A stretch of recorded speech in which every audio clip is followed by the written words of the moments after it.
Hello again, everybody. Video here for you today. Miss you, Chuck Apps. This is a no-cap recap of the January 4th, 2022, Season 2, Episode 1 of the Beyond Oak Island episode called The 1715 Treasure Fleet. Beyond Oak Island is a show in which the History Channel and Rick and Marty Lagina get involved with other treasure mysteries. If there is enough interest, I will go back and no-cap recap all of the Season 1 episodes as well.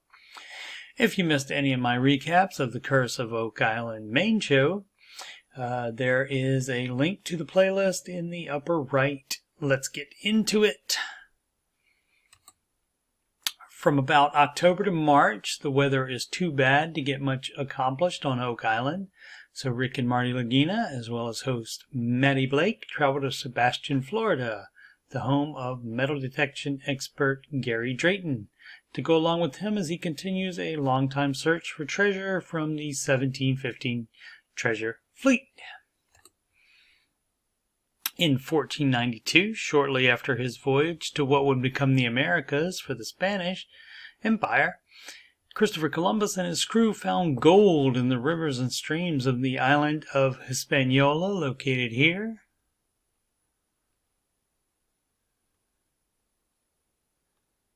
In hopes of finding more riches, Spain began an aggressive campaign to colonize Central and South America as well as the Caribbean islands. In 1519, Conquistador Hernán Cortés and his army traveled to current-day Mexico City and found the Aztec Empire and their vast wealth of gold, silver, and precious jewels, which led to violent plundering of the region and ultimately the destruction of numerous indigenous civilizations. The Spanish also go to Peru and conquer the Inca Empire. Over the next 3 centuries, England, France, and Portugal, as well as other European nations, joined the race to control the New World territories. They loaded an estimated $500 billion worth of treasure onto galleons to transport it back to their home countries, due to the treacherous weather and other hazards. There's an estimated 681 plus treasure vessels laying in ruins along the coast from Cuba to Nova Scotia. Oak Island is about right there. With over 30 years' experience as a metal detection expert and treasure hunter, Gary Drayton has found countless artifacts from all over the world, including many of historical and monetary value.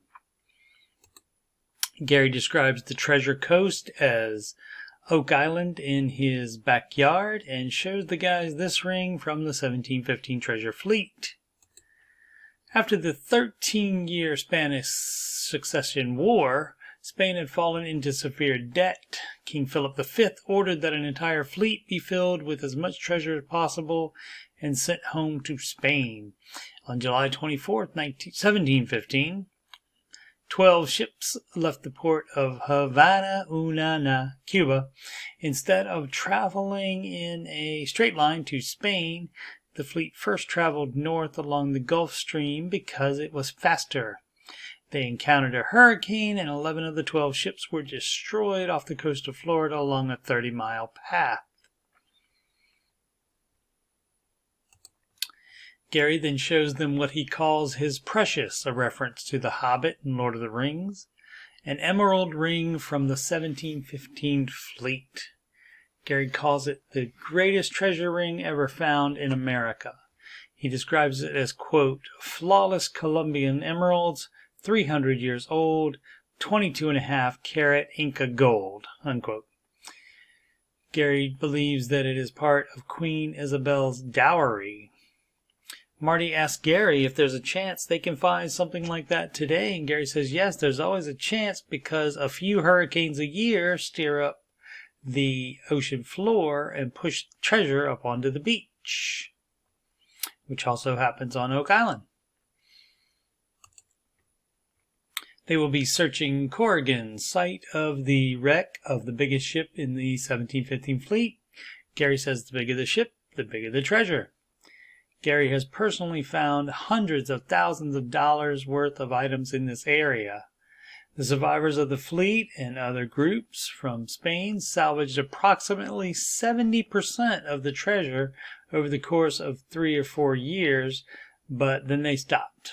Back then, they were limited to grabbing a heavy rock to take you to the ocean floor, grasping anything they could see or feel, and then returning to the surface before running out of breath. This was done by Native American and African slaves. The remaining treasure is still estimated to be worth billions today. In the 1950s, the first modern salvage operation resulted in locating one of the ships and over 2,000 gold coins found. Gary demonstrates the best way to metal detect, which is keeping your feet together and sweeping twice, left to right, and then taking one step and repeating. He says most people walk and sweep at the same time and could be missing metal detector hits that way as they step over treasure. They split up into groups, Marty and Maddie, and Gary and Rick. The only find of the day is a piece of melted aluminum. Gary says a lot of that is found there and is from the Space Shuttle Challenger disaster in 1986. Gary says there were millions of tiny pieces scattered all along the coast, and they are continuing to be found today. They meet a friend of Gary's, a treasure hunter named John Brandon, who is the operations manager of 1715 Fleet-Queen's Jewels, LLC. He found his first coin from the 1715 fleet on the beach when he was 13 years old. When he was 17, salvager Mel Fisher hired him, and looking for treasure is the only job he's ever had. The coin hanging from his neck was found in the area the guys searched earlier that day, and it was minted in the 1600s in Mexico. He found 24 of them on his birthday, in addition to 5 22-karat gold bars that weighed 13 pounds, and 135 Spanish pieces of 8. He says when the ships hit the reef in 1715, the seas were 30 feet high, 130 knot or almost 200 miles per hour winds, and it was a Category 3 hurricane. John shows them an 80-pound silver bar from a different wreck from 1622.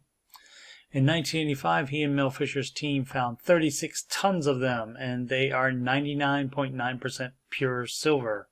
He also shows them the gold coins to motivate them on their search. The next day, they moved their search area 1 mile south to one of the original Spanish salvage campsites from 1715. They switch up teams, so it's Maddie and Rick and Gary and Marty.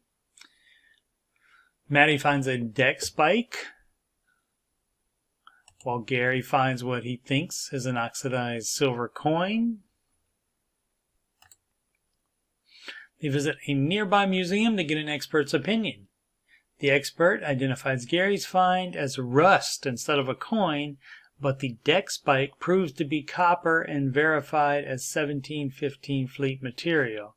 The expert also categorizes the find as rare. Next time on an all-new episode of Beyond Oak Island, right after an all-new episode of The Curse of Oak Island.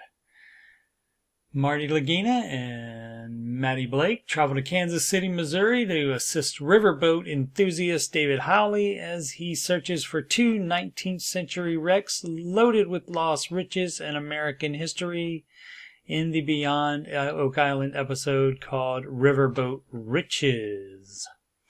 I'll be back next week to recap that episode, and a link to it will be in the upper right of this video once I upload it. Thanks so much for watching.